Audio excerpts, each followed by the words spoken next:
Thanks to Raycon for sponsoring today's video. The fall season is upon us, so what better time than now to consider Raycons like their everyday earbuds. They come in red, white, and blue. Yeah, I love the French. Either way, you're getting quality Bluetooth earbuds that are also about half the price compared to other premium earbuds out there while sounding just as good. And their compact design fits great in the ears, all nice and snug. Shake your head as much as you want, and they ain't falling. Oh, Jesus.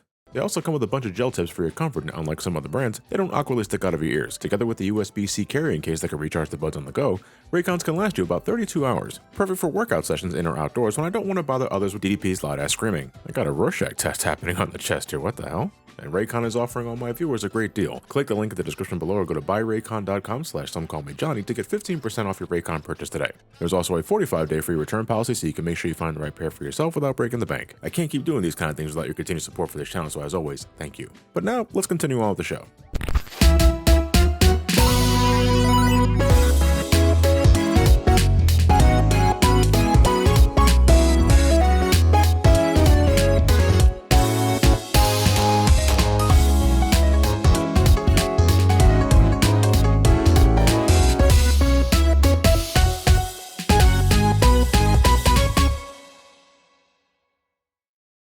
We're less than a month away from the launch of Metroid Dread, and since I'm in the mood to redo some more SGB reviews, let's start tackling Metroid next.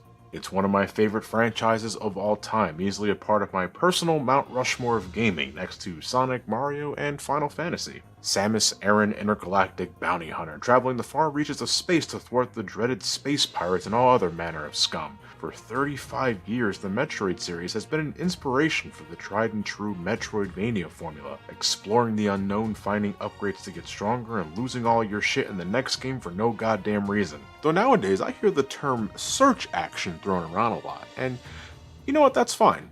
I say Metroid's been an inspiration for the genre for so long, but we're also so far removed from Metroid's initial debut. There's been so many games of its kind released throughout the decades, from well-renowned publishers to a shitload of indie studios. The term Metroidvania is getting a little antiquated, isn't it? And when the hell has there been another Castlevania game? No, this doesn't count. It doesn't. It's not called Castlevania. Eat my ass. It's funny though, because Metroid remains one of my favorite franchises of all time, but unlike other games, the Metroid series was always something I enjoyed in isolation. I mean, you guys all know I love this series, and if you didn't, check my reaction to the reveal of Metroid Dread, now you do. But I never made it a thing to be a part of like-minded communities like I have with Sonic and the like. In my years growing up with Metroid, I've never joined any sort of Metroid forum or any social media group. With Metroid, I tend to keep to myself when playing the games. I've just been that way as long as I can remember.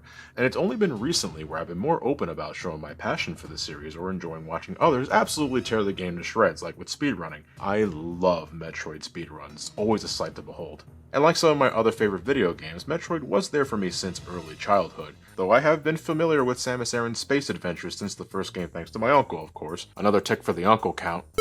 It wasn't until my first experience with Super Metroid back in 1994 where I truly fell in love. But that can wait until the Super Metroid video proper. Today is all about the first game, and we're only going to be talking about the 8-bit original today, since I want to give the remake, Metroid Zero Mission, its own video for reasons I'll explain that in there. The year is 1986, and Nintendo is adamant on keeping the momentum going with their launch of the Famicom Disk System in Japan and the Nintendo Entertainment System elsewhere. They had Super Mario Bros. Setting new standards for the 2D platformer, and The Legend of Zelda was taking players through parts unknown in a grand adventure with a near-useless gray block for a map. Okay, I'll stop being petty. For this next game, Nintendo Research and Development 1, one of Nintendo's oldest development teams, hot off the release of their previous endeavors including Mario Bros., Donkey Kong, the Game & Watch series, and they will also later develop the fucking Game Boy. You don't need to keep flexing there, Nintendo R&D 1. Anyway, they were set on taking this next adventure to the great cosmos. Gunpei Yokoi, then general manager of Nintendo R&D 1, would be acting producer with Satoru Okada and Masao Yamamoto in the director's chair.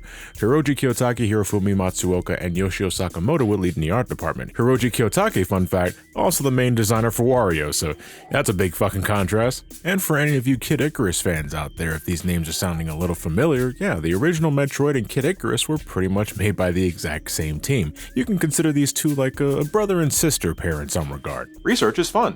August 6, 1986 would see the release of Metroid, then a portmanteau of Metro and Android, since the protagonist of this game, Samus, was thought to be a cybernetic space warrior. We know nowadays that's not the case, but back then Samus's true identity was kept tight-lipped. The English manual referred to her as a he. Over in Japan, it was the same deal. She even had some scantily clad space babes cheering her on before setting off. See, no woman will ever be caught in this scenario.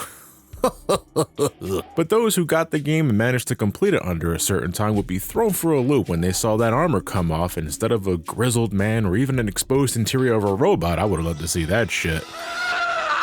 No, under that suit was a woman rocking a leotard and boot combination that remains one of my favorite designs of Samus even today. Yeah, you got the bikini if you beat the game even faster, that's fine, but I like the leotard more. With the green hair she rocks when she gets the Varia suit even, I love this design, even if it's only a thing for this game. Though seeing Samus Returns on the 3DS call back to it was a great surprise too. Samus Aran was a certified badass in an age where women didn't get to do this sort of thing. She wasn't a princess to be saved, or moral support for the male hero, or any of that other shit. No, she was a bounty hunter, and she just wiped out a fucking pirate brigade. Though interestingly, Kissy from Baraduke, or Alien Sector, the Namco title, did the whole secretly a woman spiel a whole year before Samus did. But I think Kissy gets the short end of the stick because I don't think many people got to the end of Baraduke back then. That game is fucking tough. Like, don't get me started on the whole cryptic last boss bullshit. But how does the first Metroid hold up today? Space pirates have raided a research station belonging to the Galactic Federation, which back then was just a collection of different cultures that yearn for galactic peace and prosperity. This is before they just became strictly space military in later games. Ooh, how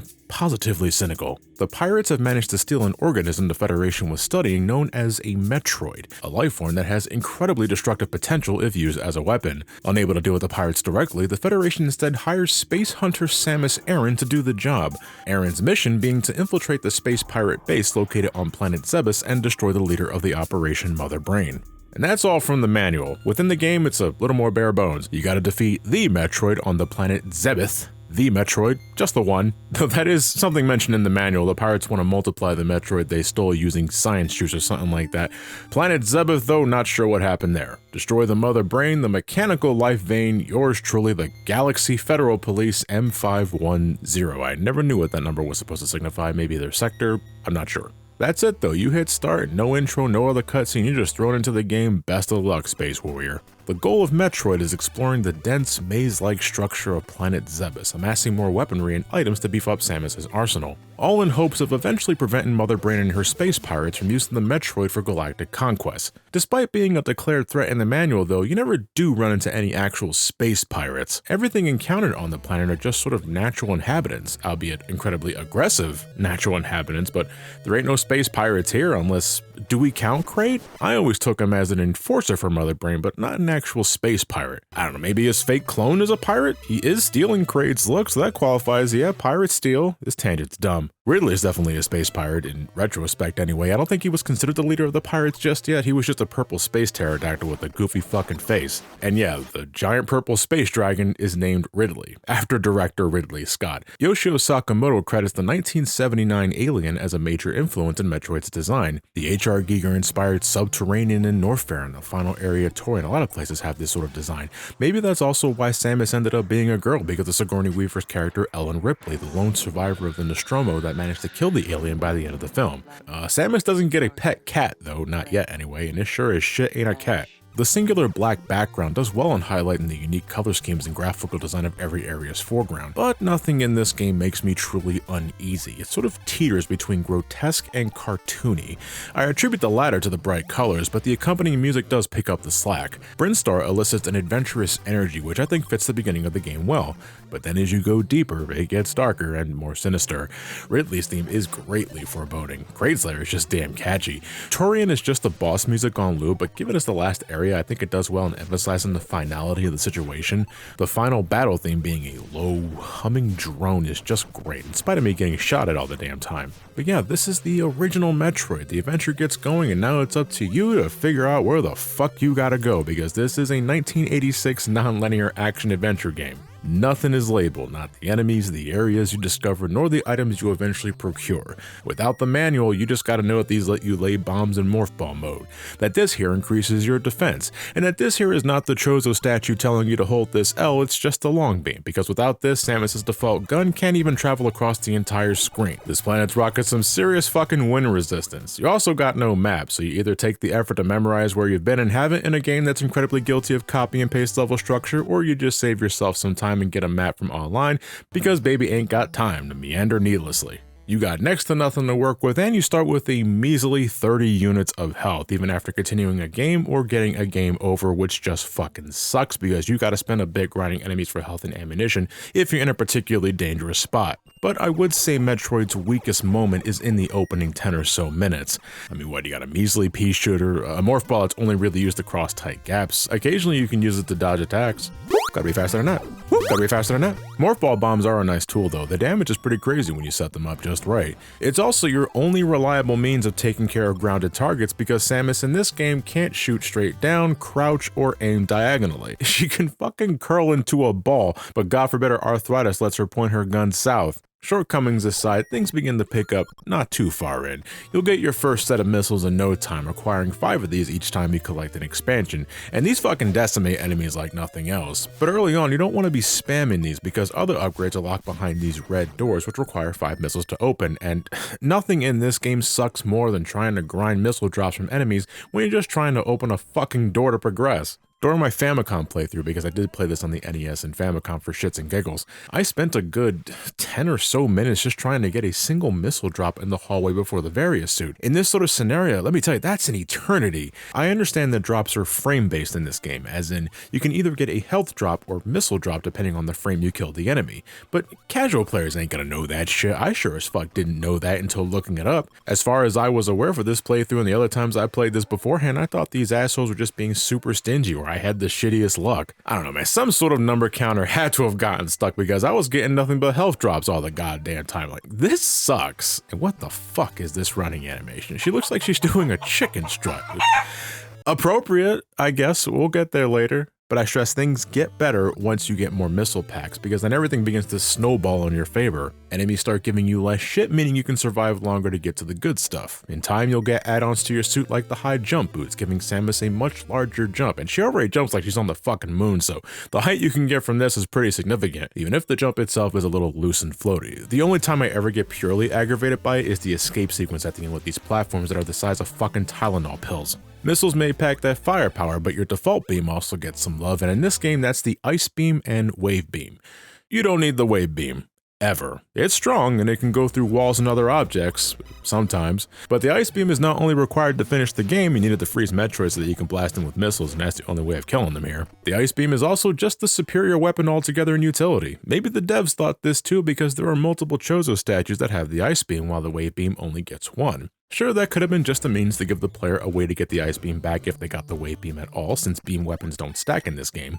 But I like to think the Ice Beam was so nice, they gave it to you twice. It may not pack a punch, but it can freeze enemies in place, making them easier to kill, even if it may take a little longer. If you just want to play it safe, you can just freeze them, and then forget them. That's what I do. If I'm not starving for drops, I got no problem just freezing these guys and letting them be, because if they don't die, they don't respawn and give me ball sores. Discretion is the better part of valor, they say, but I don't know who they are. Later on, though, I'm relying on the screw attack to kill most things. It turns Samus's somersault into a sweet rave party of death that one-shots almost everything that isn't a boss. Now, I don't know why the fuck it's called the screw attack, but the screw part is accurate when I think of what I'm doing to these guys. You stick to your guns and Samus will soon go from a dinky dweeb that rolls into a ball because she can't crawl in the suit to a force to be reckoned with that packs destructive power and is nigh unkillable. Regardless of how well you arm yourself though, this is a mid-80s NES game and there do be jank. Enemies for one thing can end up going inside doors with you as you leave, causing you to take unfair damage during the room transition. Shit, sometimes enemies on the other side will get the jump on you as soon as you enter the room, the fucking jerks. Sometimes enemies will just fail to load. Normally this is fine, that's less you have to deal with, but in scenarios where they're required to exit areas like this part in Kraid's Lair, it just wastes time and feels clunky. And this isn't so much jank but rather questionable design, but what the fuck is this jump right here? This shit is so precise to do normally, and it's only for a single missile pack. I'm not even doing this jump as intended most of the time. I do this thing where I can morph into the ball and then unroll and then jump immediately after in midair. That's something you can do in this game for some reason. That's pretty helpful if I'm being honest, and I also like doing this where I get myself jammed between the door and the wall so I can get the various suit early. It's the only time in the original Metroid where I sequence break, doing something out of the intended method, all for the sake of cutting down backtracking, which there is plenty of here, especially if you're trying to get every item in the game. So I do what I can to save time. Jank isn't always bad, it can be helpful sometimes, as we'll see as we continue this series of reviews. You gotta traverse through the planet and eventually take down Kraid and Ridley to gain access to the final area, Torian, where Mother Brain resides. I know you're probably meant to take down Kraid first, seeing as it's easier to find and enter his hideout, but I always went after Ridley initially. By the time I'm heading into his lair, I already got like 3 to 4 energy tanks, a ton of missiles, and most if not all my suit upgrades.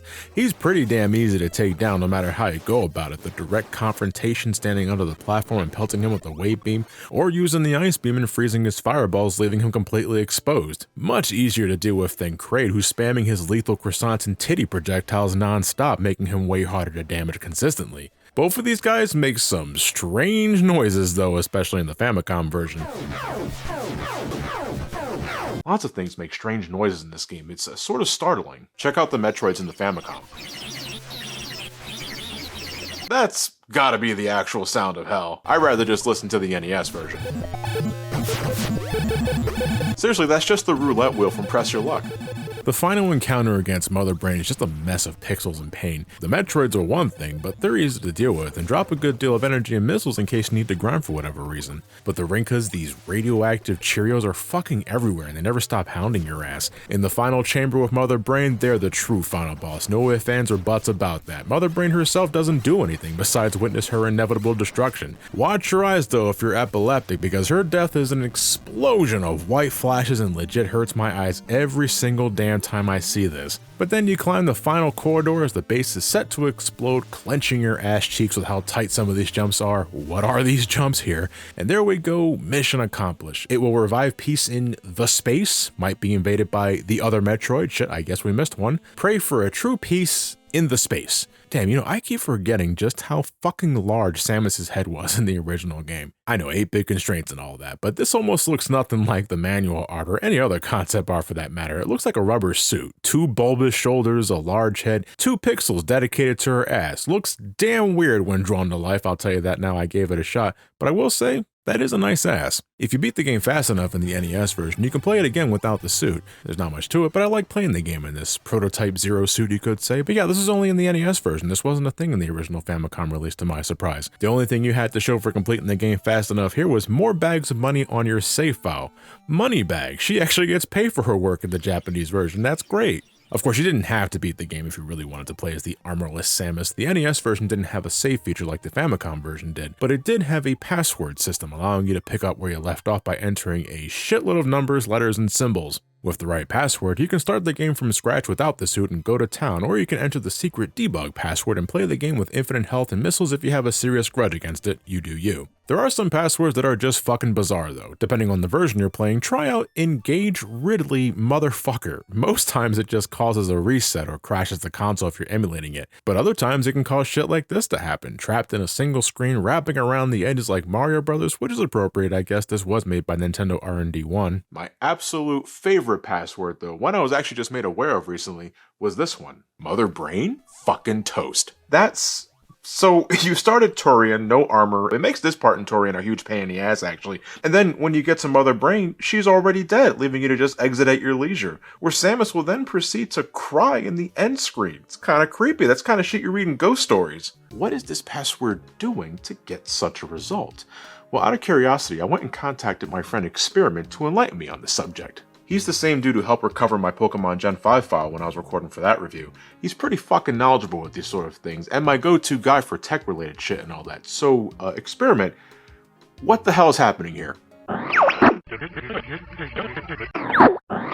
Whoops, wrong language. When Metroid was converted from a disk system to NES game, they needed a way to handle the different variables that was once stored as save data on the disk, so the programmer, Tohu Narito, who converted the game, devised the password system. This password system is comprised of 24 characters which represent 144 bits of data, or 18 bytes to keep it simple. 116 of those is used to store game data, which involves time played, where to start, every power-up expansion, boss statues in Brinstar, suit or suitless, hell, even the missile doors and those barriers blocking Mother Brain are unique variables with a password. Now 12 more of those bits, we actually have no idea what the hell they're for. Most of it goes unused, sometimes they turn up and sometimes they don't. The remaining bits are used to encrypt and verify the checksum so that this password is legitimate. Meaning that, with a little give or take here and there, that means there are a total of 2 to the power of 136 possible passwords you can use. Just don't let your calculator know, it might freak out a little bit. So every time you're putting in a text, number or symbol for a password, you are effectively programming the game itself in a way very similar to how Game Genie codes work,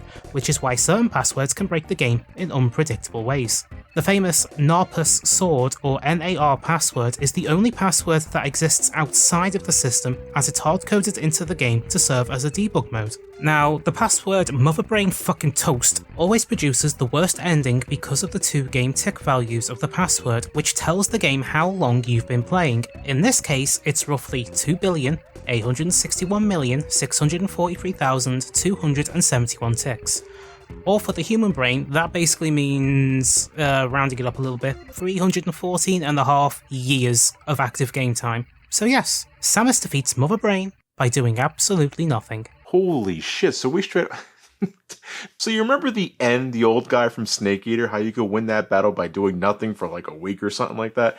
This is a little more extreme, but that shit's hilarious. Thank you, Experiment. Much appreciated, man. Oh, no problem. Anytime. Oh, by the way, I got your commission order for that, thing you requested. Oh, yeah? Yeah, but it's gonna be a while before it's ready. Give or take a year, maybe more. I'm a patient man. But thanks again, Experiment. I'll chat with you later.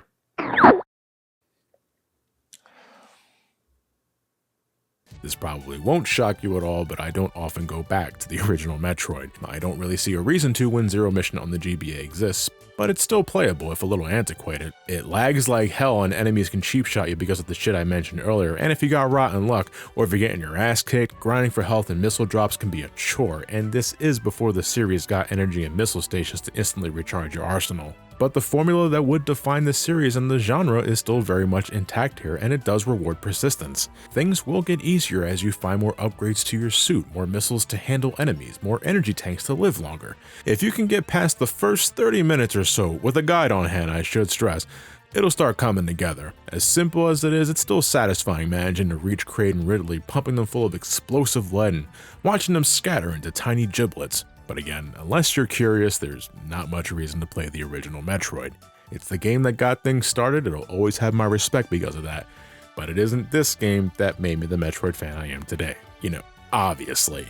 Next up is a game I feel I'm doing strictly as a formality, considering how much I've already covered it previously.